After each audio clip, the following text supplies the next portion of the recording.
నమస్తే, welcome to hit TV. ఈ రోజు మనతో ఉన్నారు ప్రముఖ ఆధ్యాత్మికవేత్త శ్యామ్ ప్రసాద్ గారు. వారితో మాట్లాడి మరిన్ని విషయాలు తెలుసుకునే ప్రయత్నం చేద్దాం. నమస్తే గురుగారు. శ్రీమాత్రే నమః. గురుగారు, అమ్మా. మనం ఉదయం లేవగానే అసలు వేటిని చూస్తే శుభప్రదం ఓకే అంటారు? అమ్మా. అంటే సాధారణంగా మ్మ్. ఏదైనా ప్రస్తుతం ఉదయం లేచిన వెంటనే అనుకుందాం. అంటే మనం బెడ్ మీద ఉండగానే ప్రిపేర్ అవ్వాలి. మ్మ్. ఏదో 4:30, 5 గంటలకి ఒక టైం పెట్టుకుంటాడు, ఒక 6 పెట్టుకుంటాడు అనుకుందాం. మ్మ్. ఫస్ట్ మనం చేయడం 2 అరచేతులు అన్నది నెంబర్ 1గా చూసుకోవాలి. మ్మ్. ఈ నెంబర్ అంటే ఆ 2 అరచేతుల్లోనే మ్మ్. మరి లక్ష్మి అమ్మ అందరూ కొలువై ఉంటారని చెప్తూ ఉంటారు.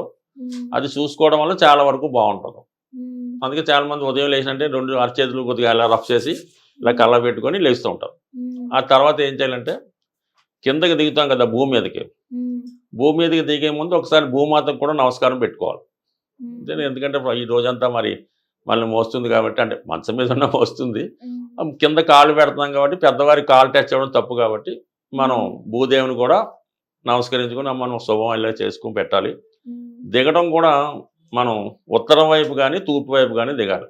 మంచం అలాగే అరేంజ్ చేసుకుంటాం మనం, మ్మ్. కామన్గా అలా దిగుతారు. మ్మ్. ఉత్తరం వైపు కానీ తూర్పు వైపు కానీ దిగుతాం. మ్మ్. దిగిన తర్వాత అదే నమస్కారం చేసుకుని మనం ముందు నడక కూడా అంటే మనకి అందుకే ఈశాన్యంలో గుమ్మాలు పెట్టుకుని మన బెడ్రూమ్లో అయినా మెయిన్ హాల్లో అయినా మనకి ఆ రూమ్కో ఈశాన్యం ఉండేలా పెట్టుకుంటారు. అందుకని మన నడక కూడా ఈశాన్యం గుండా బయటికి రావాల్సి ఉంటుంది. మ్మ్. ఈశాన్యం గుండా బయటకు వచ్చి అక్కడ నుంచి మన దినచర్య ప్రారంభం అవుతుంది. ఇది ముందు పాటించవలసింది. అందుకని గుమ్మాలు కరెక్ట్గా ఉన్నా కరెక్ట్గా నడక ప్రారంభం అవుతుంది. మ్మ్. ఆ ఇంట్లో మంచాలు కరెక్ట్గా ఉండి దిగడం వల్ల ఆ డే దాంతో స్టార్ట్ అవుతుంది. మ్మ్. ఇక దాని తర్వాత ఏంటి ఒకరికి ఒక సెంటిమెంట్ ఉంటుంది. మ్మ్. ఒకడు ఏంటంటే లేచిన వెంబటనే అంటే భార్య ముఖం చూడటం అనేది ఎలాగ అదృష్టమే. అంటే అది చూడవలసినప్పుడు ఆమె ఆల్రెడీ పూర్తిగా ప్రిపేర్ అయి ఉండాలి. మ్మ్. అంటే పూర్తిగా స్నానం అది చేసి మ్మ్. అలంకరించుకొని ఉంటే ఆమెలో లక్ష్మీ అమ్మవారు కనబడుతూ ఉంటారు కాబట్టి మ్మ్. చాలామందికి అదో సెంటిమెంట్గా ఉంటుంది. మ్మ్. దాని తర్వాత ఏంటంటే చిన్నపిల్లలు ఎవరైనా ఉంటారు, మ్మ్.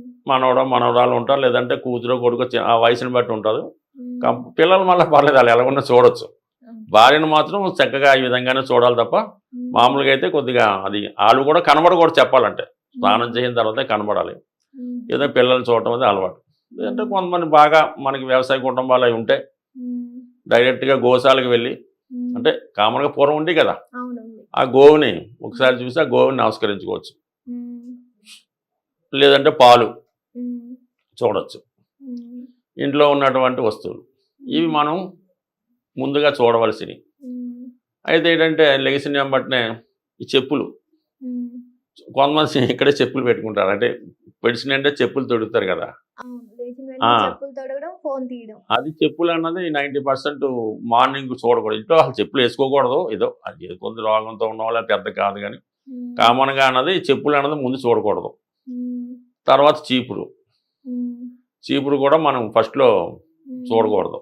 మ్మ్. అలాగే ఇంట్లో డస్ట్బిన్ ఉంటుంది, మ్మ్. దాన్ని చూడకూడదు అన్నమాట. మ్మ్. ఆ విధంగా ఏంటంటే ఇవి సౌభాగ్యాన్ని ఇచ్చే వస్తువులు కొన్ని ఉంటాయి. మ్మ్. అందువలన ఏంటంటే స్త్రీల యొక్క ఫేస్లో మ్మ్. ఈ పాపిడి దగ్గర బొట్టు పెట్టుకుంటారు. అక్కడ లక్ష్మీ స్థానం అయి ఉంటుంది. మ్మ్. అందుకని అది చూడడం అంటే డైరెక్ట్గా ఇంకా అమ్మవారిని చూసినట్టు ఉంటుంది. అది ఒక అదృష్టంగా భావించి అది చూడటం మంచిది. మ్మ్. తర్వాత ఏంటంటే మామూలుగా కొంతమంది డబ్బు దాచుకుంటారు కదా, ఏమంటే పట్టుకుపోయా ఏంటో అని పొద్దునే ఆ క్యాష్ బాక్ ఓపెన్ చేసి అప్పుడు అది కూడా మంచిదే. మ్మ్. అది చూసుకోవడం అన్నది కూడా మంచిది. ఈ విధంగా ఇవి శుభ సూచిక వస్తువులు. మ్మ్. అలాగే ఏంటంటే ఈ పెంపుడు జంతువులు ఉంటాయి కానీ చూడొచ్చు, తప్పులేదు. మ్మ్. కానీ కొంతమంది బాధ కలగవచ్చు. కానీ పొద్దున్న లేచినట్టునే మన పెంపుడు పిల్లినో ఈ పెంపుడు కుక్కనో అన్నది అది కూడా జంతువులే, కానీ దాన్ని కొంతమంది బాధ కలిగించవచ్చు. కానీ అది అంత శ్రేయస్కరం కాదని నా ఉద్దేశం. మ్మ్. మళ్ళీ ఏనుగు లాంటిది ఏమైనా ఉంటే చూడొచ్చు, అవి కొంతవరకు ఇటు కూడా చూడొచ్చు. కానీ కొద్దిగా అది మంచి చూడటం వల్ల పాయింట్. అంటే ఎలాగైనా ఈ పిల్లి ఈ కుక్కను కొంత క్రూర జంతువుల కింద వస్తాయి. అవును. ఆవు సాధు జంతువు కాబట్టి ఆవుని చూడొచ్చు, దీని తర్వాత చూడొచ్చు కావాలంటే. మనం ఏదో కొంతమంది పెంచుతుంటారు, వాళ్ళకి మళ్ళీ బాధ కలుగుతుంది. అందువల్ల ఇది కొంత అవాయిడ్ చేసుకోవడం మంచిది. మ్మ్. ఏదైనా ఇది ఒక దేవుడి మందిరాన్ని, అంటే దేవుడి మందిరం ఎప్పుడు చూడాలి మళ్ళా, మామూలు యజమాని అయితే పూజ చేసుకుంటాడు, మిగతాడైతే సరిగ్గా ఆ పూజ చేసిన తర్వాత మ్మ్. మళ్ళీ లేచి చూసాడంటే వాడికి ఎంతో అదృష్టం ఉంటుంది. మ్మ్. ఈ విధంగా ఇంట్లో ఉన్న కొన్ని ప్రతిదీ శుభం అశుభం ఉంటుంది, మ్మ్. ఇవి చూడొచ్చు. మ్మ్. ఆ విధంగా కొన్ని తర్వాత ఈ పాలు అదే పెరుగు చిలుగుతారు. అది కొందరు ఇళ్ళలో ఉంటాయి. ఇల్లు చిల్లు అంటే అది ఇంట్లో ధనాన్ని జనరేట్ వెన్నది చిలకడం అన్నది మామూలు విషయం కాదు. అది ప్రతిరోజు ఇంట్లో కనీసం మనకు ఉంచినట్టు పెరుగుతున్న మజ్జిగ చిల్లుతూ పెరుగు తయారు అది వెన్న తయారైందంటే ఆ ఇంట్లో ఎప్పుడూ లక్ష్మీదేవి కూలు ఉంటుంది. అందుకే గో సంపద అది వాళ్ళకి గోపాలుడు కృష్ణుడు అదే కారణం. ఆ విధంగా అది మనకి జనరేట్ అవుతుంటాయి. చూడకోని ఏంటంటే చీపురు, చెప్పులు, విరిగిపోయిన వస్తువులు, వాడు ఏదో ఉంటుంది, డబ్బులు ఉంటాయి అన్నీ ఉంటాయి కానీ ఒక ఇరిగిపోయింది పెడతాడు అక్కడ. స్టూల్ ఏదో ఉంటుంది, కాలు ఇరిగిపోయింది దాన్ని పెడుతుంటాడు. ఇరిగిపోయిన వస్తువులు చూడకూడదు.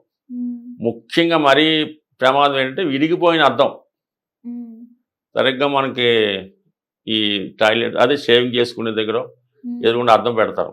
ఎప్పుడు కూడా ఇరిగిపోయిన అద్దం అనేది ఇంట్లో ఎట్టి పరిస్థితిలో కూడా ఉండకూడదు. ఎంత ఖరీదైన అద్దమైనా ఆ ఇరిగిపోయిన అద్దం చూస్తే మాత్రం కంపల్సరీగా ఆ రోజు కీడు జరుగుతుంది. ఇరిగిపోయిన అద్దం చూడకూడదు. దాని తర్వాత ఇంకేమున్నది ఇలాంటి పోయిన వస్తువులు, పోయిన సింకులు ఏదన్నా స్వల్పంగా ఉండాలి. ఇంట్లో అద్దం ఉంటే దాన్ని రోజు శుభ్రం చేయాలి. దాన్ని చూస్తూ ఉంటే శుభం కలిగే అవకాశం ఉంది. బట్ ఏదైనా అదృష్టాన్ని చూసుకోవాలి తప్ప దురదృష్టాన్ని పక్కన పెట్టాలి. ముందు మనం అదృష్టాన్ని ఇచ్చే వస్తువు చూస్తే ఆ రోజంతా అదృష్టంగానే ఉంటుంది. నా ఉద్దేశం ప్రకారం పసిపిల్లలు కానీ, భార్య కానీ, తల్లిదండ్రులు ఉంటే మహా అదృష్టం. వాళ్ళని చూస్తే ఇంకా మంచిది. ఎంబటినా చాలా పుణ్యం ఇచ్చే విషయం కాబట్టి ఏదైనా మనం ఆలోచన, మన నడవడిక, మనం చేసే పనులు బట్టి మన అదృష్టం కూడా ఆధారపడి ఉంటుంది. స్వస్తి. ధన్యవాదాలు.